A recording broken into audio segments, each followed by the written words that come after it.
Dear students, today we will discuss about communication in animals. Communication is a process by which an animal provides information to other members of same or different species and it helps in decision making of animals. जैसे हम human beings हैं, हम different languages के द्वारा अपनी informations को transfer करते हैं, लेकिन एनिमल्स में, दूसरे एनिमल्स में इस तरह से लैंग्वेज नहीं है, लेकिन उनमें कम्युनिकेशन सब में होता है. इंसेक्ट से ऊपर के सारे एनिमल्स में कम्युनिकेशन होता है और उस कम्युनिकेशन के द्वारा ही वो अपनी स्पीशीज़ के दूसरे मेंबर्स को या अपने प्रेडेटर्स को या प्रे को या दूसरे एनवायरनमेंट के दूसरे एनिमल्स को इंफॉर्मेशन ट्रांसफ़र करते हैं. तो इंफॉर्मेशन ट्रांसफ़र करने के मैकेनिज्म को हम कम्युनिकेशन कहते हैं. जितने भी एनिमल्स हमारे सोशल एनिमल्स हैं जो ग्रुप में रहते हैं, चाहे वो बर्ड का फ्लॉक हो, फिश का स्कूल हो या हर्ड हो एनिमल्स के, वो बिना कम्युनिकेशन के संभव नहीं है. तो कम्युनिकेशन जो है वो एक मेथड है इंफॉर्मेशन को पास करने का, इंफॉर्मेशन को ट्रांसफ़र करने का एनिमल्स के बीच में. वो इंट्रास्पेसिफिक हो सकता है. इंट्रास्पेसिफिक का मतलब जब विद इन अ स्पीशीज हो, और वो इंटरस्पेसिफिक भी हो सकता है डिफरेंट स्पीशीज के बीच में. और कम्युनिकेशन की प्रोसेस में एक एनिमल कम्युनिकेट करेगा दूसरे को, एक एनिमल इंफॉर्मेशन को ट्रांसफर करेगा दूसरे को. तो जब हम कोई भी चीज ट्रांसफर करते हैं, कोई भी चीज हम एक जगह से दूसरी जगह लेके जाते हैं, तो कोई ना कोई हमारे पास व्हीकल होता है. तो इसी तरह से कम्युनिकेशन का जो व्हीकल है उसको हम बोलते हैं signal. Signal is vehicle for communication. It is responsible for the transfer of information from one animal to another. According to Wilson, an action on the part of an organism that alters the pattern of behavior in another organism in a fashion adaptive or useful to either one or both of the participants. Communication की process में दो participants हैं. एक तो वो है जो signal transfer कर रहा है, दूसरा वो है जो सिग्नल को रिसीव कर रहा है. तो विल्सन कहते हैं कि जो सिग्नल ट्रांसफर कर रहा है उसको भी फायदा हो सकता है, रिसीव करने वाले को फायदा हो सकता है, या उन दोनों में से किसी एक को फायदा होगा उस कम्युनिकेशन की प्रोसेस के द्वारा. और कम्युनिकेशन की पॉइंट है सोशल बिहेवियर का, जैसे मैंने आपको बताया. और जब तक कम्युनिकेशन नहीं हो पाएगा सोशल बिहेवियर डेवलप नहीं हो सकता. सिग्नल जो ट्रांसफर की प्रोसेस है कम्युनिकेशन प्रोसेस में, वो एनिमल्स के बिहेवियर को प्रभावित करती है. एनिमल के बिहेवियर पर उसका बहुत बड़ा इन्फ्लुएंस होता है. इसलिए कम्युनिकेशन एनिमल्स के अंदर एक बहुत इंपॉर्टेंट पॉइंट है और बहुत जरूरी है डिफरेंट एनिमल्स के लिए. और डिफरेंट एनिमल्स में कम्युनिकेशन के डिफरेंट मेथड्स होते हैं, लेकिन सब में एक चीज कॉमन है कि जो कम्युनिकेशन के लिए इंफॉर्मेशन ट्रांसफर कर रहा है एनिमल, वो एक सिग्नल देगा और उस सिग्नल का जो रिसिपिएंट एनिमल रिसीव करेगा. और हम जानते हैं रिसीव करने के लिए हमारे शरीर में सेंसरी ऑर्गन्स होते हैं, ज्ञानेंद्रियां होती हैं. तो ज्ञानेंद्रियां उसको रिसीव करेंगी. अब हम स्टडी करेंगे कम्युनिकेशन के टाइप को. यहां आप देख रहे हैं कम्युनिकेशन, हम जानते हैं कि वो बहुत सारे फंक्शंस के लिए एनिमल्स का जरूरी होता है. जैसे फाइंडिंग ऑफ फूड, जो फोरेजिंग बिहेवियर होता है हनी बी में, फूड को सर्च करने के लिए वर्कर्स जाते हैं और वर्कर्स में से माना किसी एक वर्कर को फ्लावरिंग एरिया दिख गया तो वापस अपने कॉम्ब में, हाइव में आएगा, अपने नेस्ट में, छत्ते में आएगा और उसके बाद वो कम्युनिकेट करेगा मेंबर हाइव के दूसरे एनिमल्स को कि वहां पर फ्लावरिंग एरिया. उसके लिए वो आपका डांस परफॉर्म करता है, राउंड डांस, वैगल डांस, जिसको आप डिटेल में आगे एनिमल बिहेवियर में पढ़ेंगे. तो इस तरह से फूड सर्चिंग के लिए कम्युनिकेशन बहुत जरूरी है. इसके अलावा प्रोटेक्शन फ्रॉम प्रेडेटर्स से बचने के लिए, जो प्रेडेटर हैं, जो शिकारी हैं, उनसे बचने के लिए बहुत जरूरी है. इसके अलावा सोशल स्टेटस, कम्युनिकेशन के द्वारा ही किसी भी सोसाइटी में एनिमल के सोशल स्टेटस का पता चलता है. सोशल स्टेटस को आप इस तरह समझ सकते हैं जैसे हमारे परिवार में स्टेटस होता है एज के हिसाब से, रेस्पॉन्सिबिलिटी के हिसाब से, इसी तरह से जितने भी सोशल एनिमल हैं उनमें सोशल स्टेटस होता है. हर एनिमल का सोशल स्टेटस फिक्स्ड होता है और वो कम्युनिकेशन के द्वारा डिसाइड होता है. इसके अलावा sexual status, identification of members of same species, communication के द्वारा ही वो पहचानते हैं कि ये मेंबर हमारी स्पीशीज का है। इसके अलावा attracting and repelling of other animals, दूसरे एनिमल्स को अट्रैक्ट करने के लिए या दूर भगाने के लिए कम्युनिकेशन का बहुत इंपॉर्टेंट रोल है। अब जैसा कि हम जानते हैं कि सिग्नल कम्युनिकेशन के प्रोसेस में कई प्रकार के हैं, जब सिग्नल कई प्रकार के हैं तो उसके रेसिपिएंट भी कई अलग अलग तरह के होंगे। तो हम अगर कम्युनिकेशन को कैटेगराइज करेंगे तो उसमें पहला आएगा आपका विजुअल कम्युनिकेशन। जैसा नाम से पता चल रहा है, विजन माने दृश्य, देखना, ऐसा कम्युनिकेशन जो आंखों के द्वारा होगा, देखने से होगा, हमने सिग्नल को आंखों से रिसीव किया, वो विजुअल कम्युनिकेशन है। ऑडिटरी कम्युनिकेशन, ऑडिशन माने सुनना, एकाउस्टिक कम्युनिकेशन भी इसको बोलते हैं। ये वो कम्युनिकेशन है जो कानों के द्वारा होता है, जिसमें सिग्नल को कान सुनते हैं। तो कान क्या सुनते हैं? आवाज। तो इसका मतलब ऑडिटरी कम्युनिकेशन में साउंड का रोल होता है। तीसरा है कीमो रिसेप्शन या केमिकल कम्युनिकेशन, जो केमिकल्स की मदद से होता है। चौथा है टैक्टाइल कम्युनिकेशन, टैक्टाइल माने टच वाला कम्युनिकेशन, जिसमें एनिमल एक दूसरे को छूकर, टच करके इंफॉर्मेशन को ट्रांसफर करते हैं। और अगला है इलेक्ट्रिक कम्युनिकेशन, कुछ ऐसे एनिमल्स हैं जो इलेक्ट्रिक फील्ड डेवलप करते हैं, उस इलेक्ट्रिक फील्ड की मदद से, इलेक्ट्रिक करंट की मदद से वो कम्युनिकेट करते हैं। तो ये डिफरेंट टाइप के कम्युनिकेशन के मेथड्स हैं डिफरेंट एनिमल्स में। इस स्लाइड में आप देख रहे हैं टाइप ऑफ कम्युनिकेशन को हम स्टडी कर रहे हैं। पहला आपका विजुअल कम्युनिकेशन है, जैसे अभी हमने डिस्कस किया विजुअल। दूसरा केमिकल कम्युनिकेशन है। केमिकल कम्युनिकेशन में दो टाइप यहां पर हमने बताए हैं।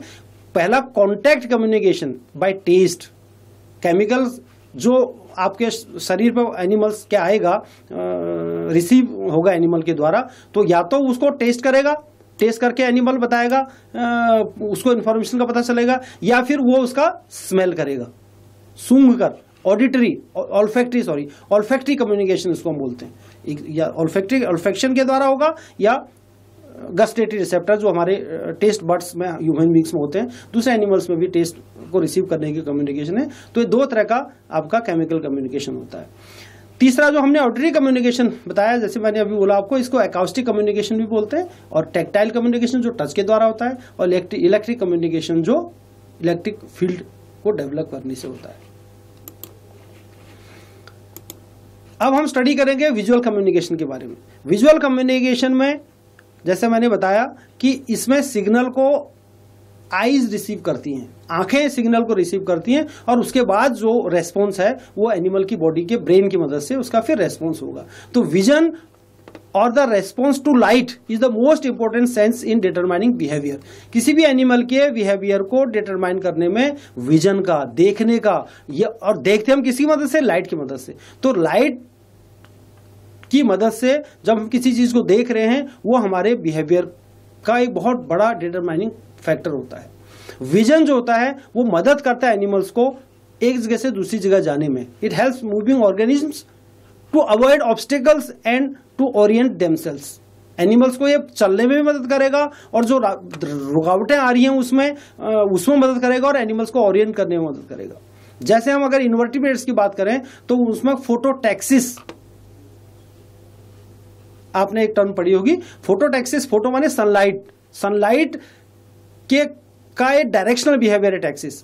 उसमें क्या होता है, एनिमल जो होता है वो फेवरेबल एनवायरनमेंट में चला जाता है। कुछ एनिमल्स ऐसे हैं, फॉर एग्जांपल कुछ एनिमल्स हैं जो पॉजिटिवली फोटोटैक्सिस शो करते हैं, तो जिधर लाइट आएगी, जहां से toward the source of light, वो उधर मूव करेंगे। और जिनको अंधेरे में रहना पसंद है, जो अंधेरे में रहने के लिए अनुकूलित हैं, वो नेगेटिव फोटोटैक्सिस शो करेंगे, जिधर अंधेरा होगा वो वहां चले जाएंगे। तो यहां पर दिखा गया है कि phototaxis is used in selecting a favourable environment. For example newly hatched larvae are positively phototaxic which helps them in dispersal from hatching area, but they become negatively phototaxis in adult stage। जब वो बड़े हो जाएंगे तो उसके बाद वो negatively फोटोटैक्सिस हो जाएंगे। तो इस तरह से फोटोटैक्सिस सनलाइट का एक डायरेक्शनल बिहेवियर है। तो वो जो सनलाइट देखी उन एनिमल्स ने, उस सनलाइट की तरफ मूव करेंगे या उसके अगेंस्ट जाएंगे। उसकी ओर जा रहे हैं तो फोटोटैक्सिस, और अगेंस्ट जा रहे हैं तो नेगेटिव फोटोटैक्सिस।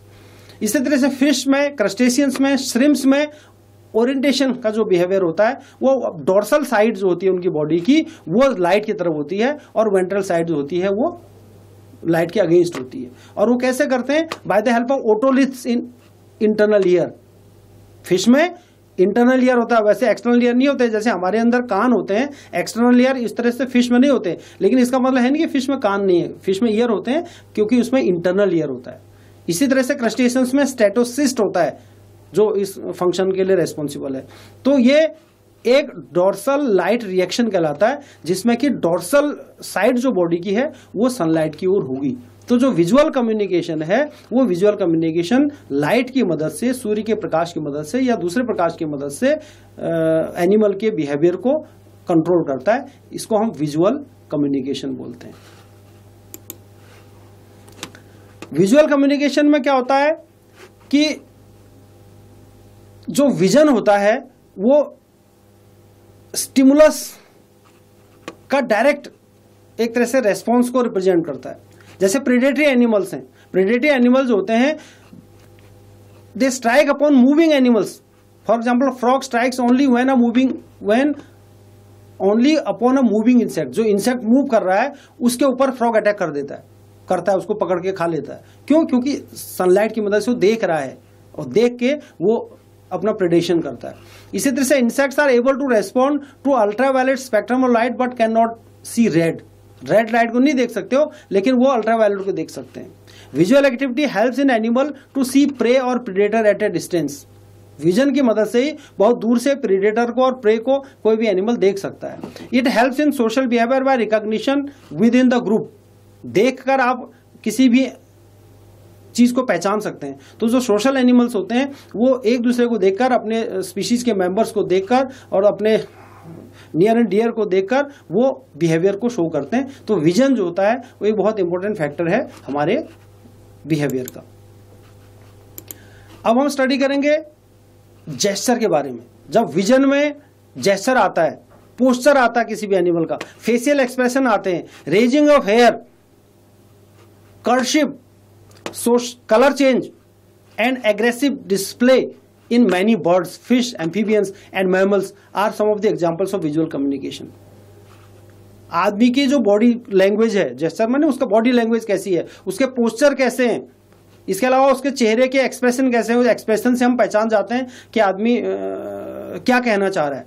इसी तरह से कुछ एनिमल्स ऐसे होते हैं वो बिल्कुल अपने बाल रेज कर देते हैं या कलर चेंज कर देते हैं। जैसे गार्डन लिजार्ड होती है, कैमेलियन, वो कलर चेंज कर देगा। इसी तरह से कुछ एनिमल्स ऐसे होते हैं जो एग्रेसिव डिस्प्ले करते हैं दूसरे को दिखाने के लिए कि मैं कुछ अगर इंफॉर्मेशन ट्रांसफर करनी है। बर्ड्स में भी ये होता है, फिश में होता है, एम्फीबियंस में होता है और मैमल्स में भी होता है। Gesture is a use of body part for visual signal. For example tail का जो जेस्चर है, जैसे आप देखते हैं दो डॉग्स अगर आपस में फाइट कर रहे हैं तो उनमें से एक डॉग अपने पूंछ नीचे कर देगा। जैसे जो डॉग का पूंछ को नीचे करना एस्केप बिहेवियर है, इसका मतलब उसने हार मान ली, तो वो दूसरा वाला डॉग फिर उसको छोड़ देगा, फिर उसके ऊपर जनरली अटैक नहीं करेगा। तो जेस्चर जो होता है किसी बॉडी पार्ट का वो विजुअल सिग्नल है। इसी तरह से पोस्चर जो होता है उसमें होल बॉडी, जेस्चर और पोस्चर में ये डिफरेंस है। जेस्चर किसी एक बॉडी के एक पार्ट का है, पोस्चर पूरी होल बॉडी का है। For example standing, sitting, lying, ये पोस्चर में आता है। Wolves and jackals use visual signals to establish rank order.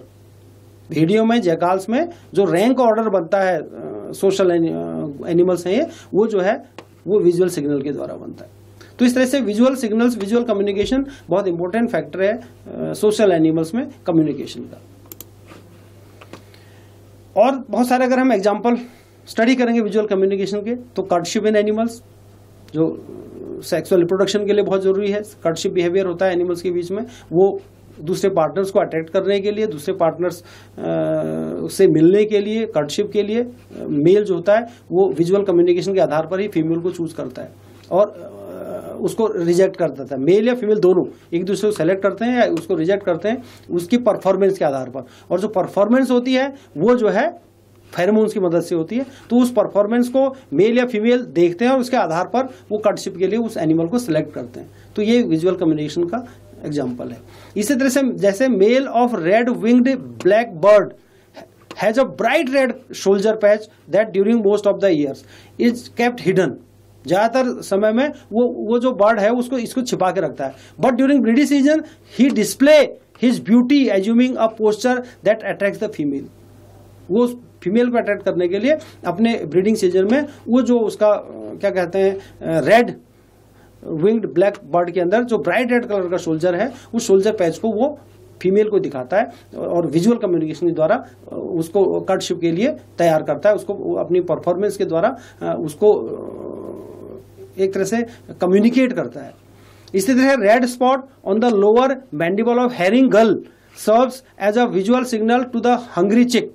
The chick peck at the red spot of the parent and this pecking by chicks act as a signal to the hungry chick।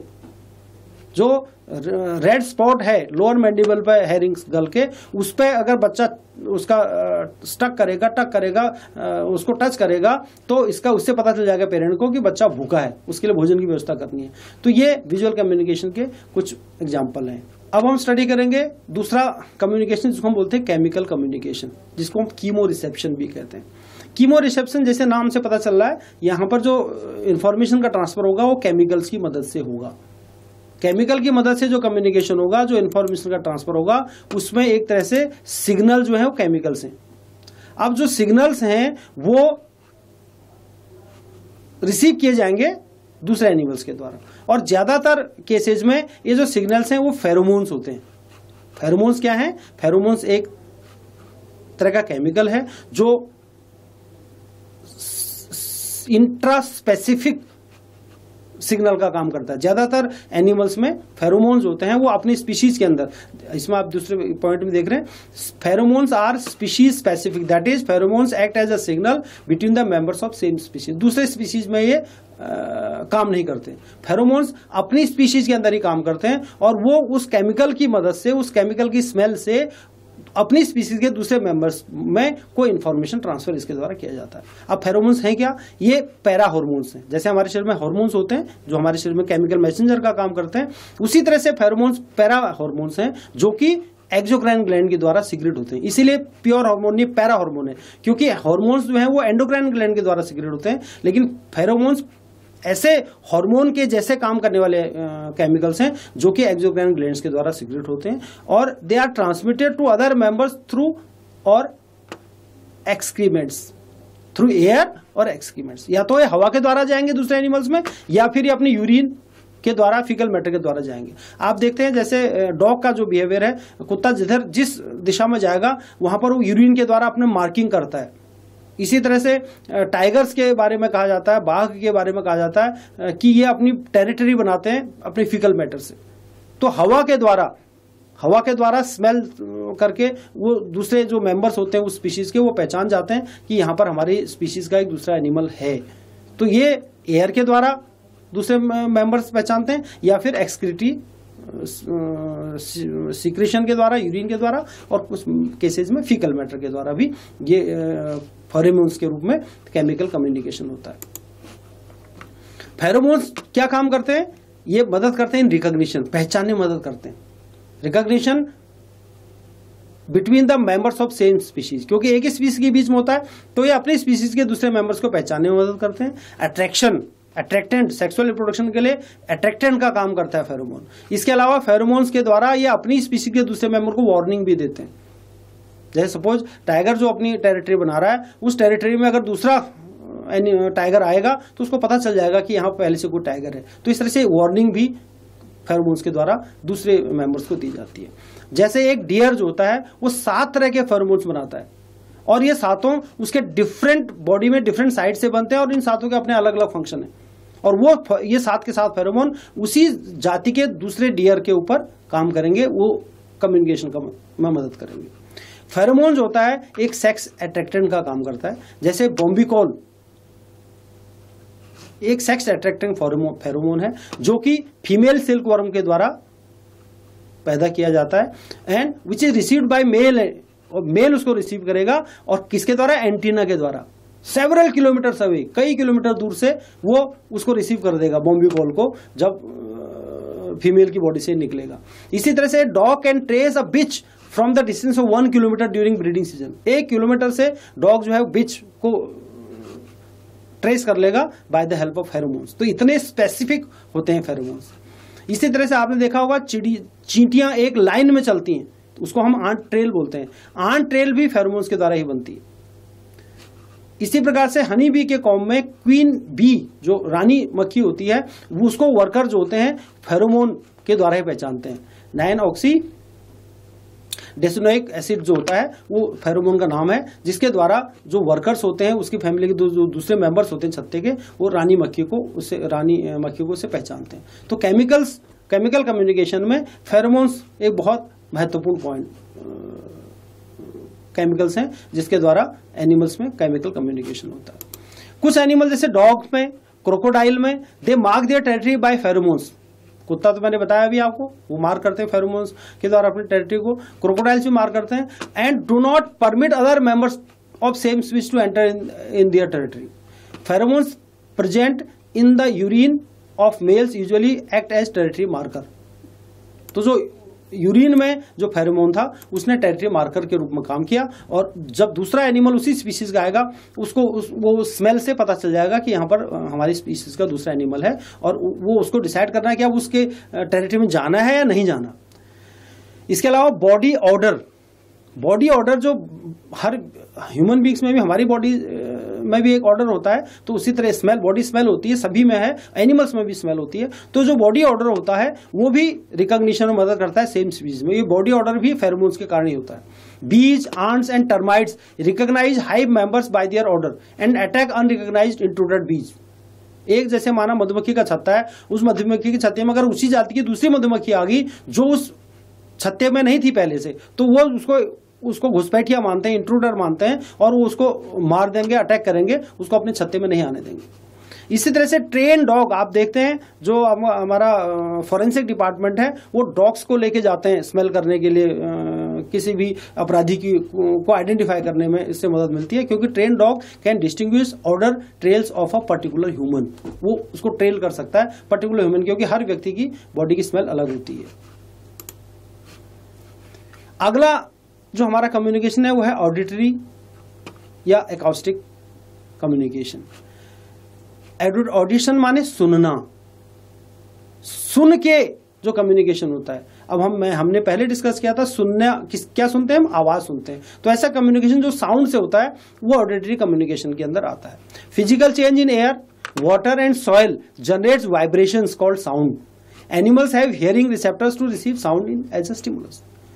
पानी बह रहा है, हवा चल रही है, या मिट्टी में, या किसी एनिमल्स के बोलने से जो वाइब्रेशंस पैदा होती हैं उसको हम साउंड कहते हैं। और वो साउंड जो है उसको रिसीव करने के लिए हर एनिमल के शरीर के अंदर ऑर्गन्स होते हैं। तो स्टिमुलस को ऑर्गन्स रिसीव करके एनिमल रेस्पॉन्ड करेगा। इस तरह के कम्युनिकेशन को हम ऑडिटरी कम्युनिकेशन कहते हैं। There are different types of sound producing organs in different animals. हर एनिमल में अलग अलग तरह के साउंड प्रोड्यूसिंग ऑर्गन्स होते हैं। जैसे इंसेक्ट्स में साउंड जो प्रोड्यूस होती है bye rubbing of two parts of the body together. वो अपने शरीर के दो पार्ट्स को आपस में रब करते हैं, उससे आवाज पैदा करते हैं। क्योंकि उनके शरीर में, जैसे हमारे शरीर में वोकल कॉर्ड्स होती हैं, वो नहीं होती, वो बॉडी के पार्ट्स को रगड़ के आवाज पैदा करते हैं। Crickets and grasshoppers rub their legs और wings against the specialised structure. किसी स्पेशलाइज्ड स्ट्रक्चर के अगेंस्ट वो अपने विंग्स को और अपने लेग्स को रब करेंगे, और रब करने से आवाज निकालते हैं। Some fish generate sound by using air bladder as a drum और by passing gas from one part of bladder to the another. जो फ्रेश वाटर फिशेज होती हैं उनके शरीर में एक ब्लैडर होता है, हवा से भरा हुआ ब्लैडर होता है, उसको हम एयर ब्लैडर कहते हैं। तो उस एयर ब्लैडर से वो स्पीड से आवाज बाहर निकालते हैं, एयर बाहर निकालेंगे और उससे आवाज निकालेंगे। या फिर एक एयर ब्लैडर से दूसरी एयर ब्लैडर में एयर को ट्रांसफर करने से आवाज निकालते हैं। Vertebrates produce sound by specialised structure in their thorax. हमारे गले में एक लैरिंग्स, जिसको हम वॉइस बॉक्स बोलते हैं, साउंड बॉक्स बोलते हैं, उसके द्वारा आवाज निकालते हैं। इसी तरह से बर्ड्स में उसको बोलते हैं स्ट्रिंग्स, बर्ड स्ट्रिंग्स के द्वारा, और बाकी जो वर्टिब्रेट्स होते हैं वो लैरिंग्स के द्वारा आवाज निकालते हैं। मैमल्स में खासतौर पर जो हम आवाज निकालते हैं लैरिंग्स के द्वारा निकलती है। और आवाज आप ध्यान करो कैसे निकलती है, जब हम भी अपने फेफड़े से हवा बाहर छोड़ते हैं, बाहर छोड़ते समय वो एयर हमारे साउंड बॉक्स में प्रेजेंट वोकल कॉर्ड्स से टकराती है और वोकल कॉर्ड्स वाइब्रेट करते हैं, उससे साउंड प्रोड्यूस होती है। Sound response represents an adaptation that enables organism to survive better. Sound response जो होते हैं वो इस तरह से एनिमल को मदद करता है कि वो जो जिस परिस्थिति में रह रहा है उस परिस्थिति में और अच्छी तरह से रह सकता है। It informs of an unseen danger the location of food और एट प्रेजेंस ऑफ मेट। कोई अगर ऐसी परिस्थिति आ गई जिसमें कि जीवन खतरे में पड़े, उससे पता करते हैं। जैसे आप देखते हैं कोई बहुत सारी चिड़िया किसी पेड़ में है, जिसमें माना सांप उस पेड़ में आ गया, तो चिड़िया बहुत जोर से आवाज करेंगी। आवाज करने से बाकी सारे मेंबर्स को पता चल जाएगा और वो अपने आप को उससे बचा लेंगे। तो जब लाइफ डेंजर में हो उस समय एक मदद करता है। इसके अलावा लोकेशन ऑफ फूड, भोजन कहाँ है, वो इंफॉर्मेशन सोसाइटी के सोशल एनिमल्स में दूसरे मेंबर्स को मिल जाएगी। या प्रेजेंस ऑफ मेट, मेल और फीमेल को डिस्टिंग्विश करने में इससे मदद मिलेगी। अगला कम्युनिकेशन है टेक्टाइल कम्युनिकेशन। टेक्टाइल कम्युनिकेशन में क्या होता है, एक एनिमल दूसरे एनिमल्स को सिग्नल टच करके देता है। In tactile communication signal are transferred by touch. Tactile signals are commonly found in social animal. जो सोशल एनिमल्स हैं उनमें ये ज्यादा कारगर है, क्योंकि सोशल एनिमल्स में ही एनिमल बहुत नजदीक एक दूसरे के पास रहते हैं, इसलिए टेक्टाइल एनिमल्स उन्हीं एनिमल्स में होता है जो सोशल एनिमल्स होते हैं। सिग्नल जो होते हैं, the signals are fairly common in insects. The signals, ये जो सिग्नल होते हैं ये इंसेक्ट्स में बहुत कॉमन है। जैसे हनी बी में जो फोरेजर बी होती है, वर्कर जिसको हम बोलते हैं, वो हनी बी परफॉर्म करती है राउंड डांस या tail wagging dance to communicate other members of comb about distance of the flowering area. ये वो पहले जाएगी, ढूंढेगी कहाँ पर फूल है, कहाँ पर फ्लावरिंग एरिया है, और उसको पता चला, उसके बाद वो वापस आएगी अपने छत्ते पे, और अब छत्ते पे आने के बाद दूसरे उस मेंबर्स के, अपने छत्ते के दूसरे एनिमल्स को उसको बताना है कि फ्लावरिंग एरिया कितना बड़ा है और कितनी दूर है यहाँ से। तो उसके लिए वो अलग तरह का डांस परफॉर्म करेगी, और वो डांस टेल वैगिंग डांस होगा या राउंड डांस होगा, वो डिस्टेंस के आधार पर अलग अलग तरह का डांस वो करते हैं। और क्योंकि वहां पर अंधेरा है छत्ते के अंदर, तो वो जो दूसरे एनिमल्स होते हैं वो उसको टच करके ही उसकी जो डांस की परफॉर्मेंस की डायरेक्शन के हिसाब से वो उसको जो है ट्रांसफर करते हैं एक दूसरे में, और उसके बाद वो डिसाइड करते हैं कि फ्लावरिंग एरिया में कितने वर्कर्स जाएंगे, कितने छत्ते में रहेंगे, क्योंकि डिस्टेंस के हिसाब से उनका नंबर होता है। तो ये जो ट्रांसफर, ये जो कम्युनिकेशन है, इसको हम टेक्टाइल कम्युनिकेशन बोलते हैं। तो टेक्टाइल कम्युनिकेशन टच के द्वारा होता है। जैसे टेक्टाइल कम्युनिकेशन बंदरों में आप देखते हैं, क्योंकि आजकल बंदर हर जगह हमें दिखते हैं, और उनमें क्या होता है, वो बंदर जो है वो एक दूसरे के शरीर से ऐसा लगता है कि वो बालों में कुछ ढूंढ रहे हैं, तो वो एक दूसरे की सफाई कर रहे हैं एक तरह से। Tactile communication plays an important role in social relationship in many primate species. For example monkey, members of group groom one another by removing parasites and performing their hygiene tasks. एक दूसरे के बालों को साफ कर रहे हैं, उसमें से पैरासाइट्स को अलग कर रहे हैं, उसमें से धूल मिट्टी को अलग करते हैं। तो इससे क्या होता है, उनके बीच में एक रिलेशनशिप डेवलप होता है, सोशल रिलेशनशिप डेवलप होता है। Tactile behaviour reinforce cooperation and social bond among the group members. इससे क्या होता है, उनके बीच में एक सोशल बॉन्ड डेवलप होगा, कोऑपरेशन की भावना आएगी, सहयोग की भावना आएगी, जिससे उनका ग्रुप और मजबूत होगा।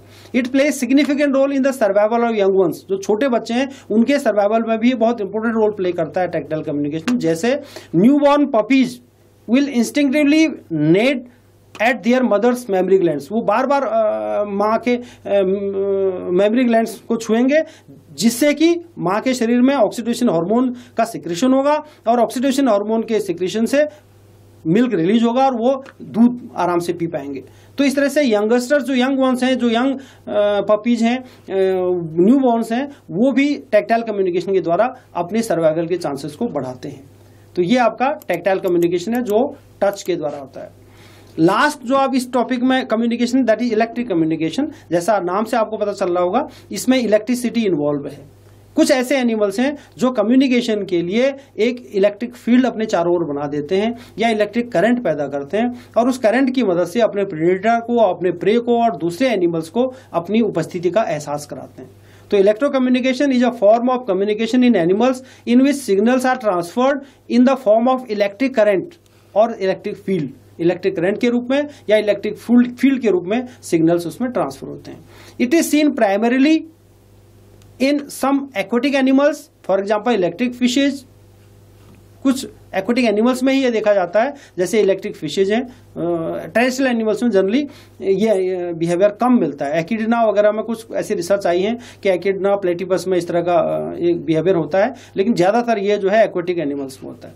These fishes use an electric organ to generate an electric field which is detected by electro receptors. ये जो फिशेज होती हैं वो अपने इलेक्ट्रिक ऑर्गन की मदद से इलेक्ट्रिक फील्ड पैदा करती हैं, जो कि इलेक्ट्रो रिसेप्टर्स के द्वारा दूसरे एनिमल्स के द्वारा रिसीव किया जाएगा और एक तरह से इंफॉर्मेशन का कम्युनिकेशन इससे हो जाएगा। Differences in the wave from and frequency of changes in the field convey information on species, sex and identity. जो वेव लेंथ होती है उसकी उसमें जो डिफरेंस है, उसकी फ्रीक्वेंसी में जो डिफरेंस है, उसके आधार पर इंफॉर्मेशन का कम्युनिकेशन होता है।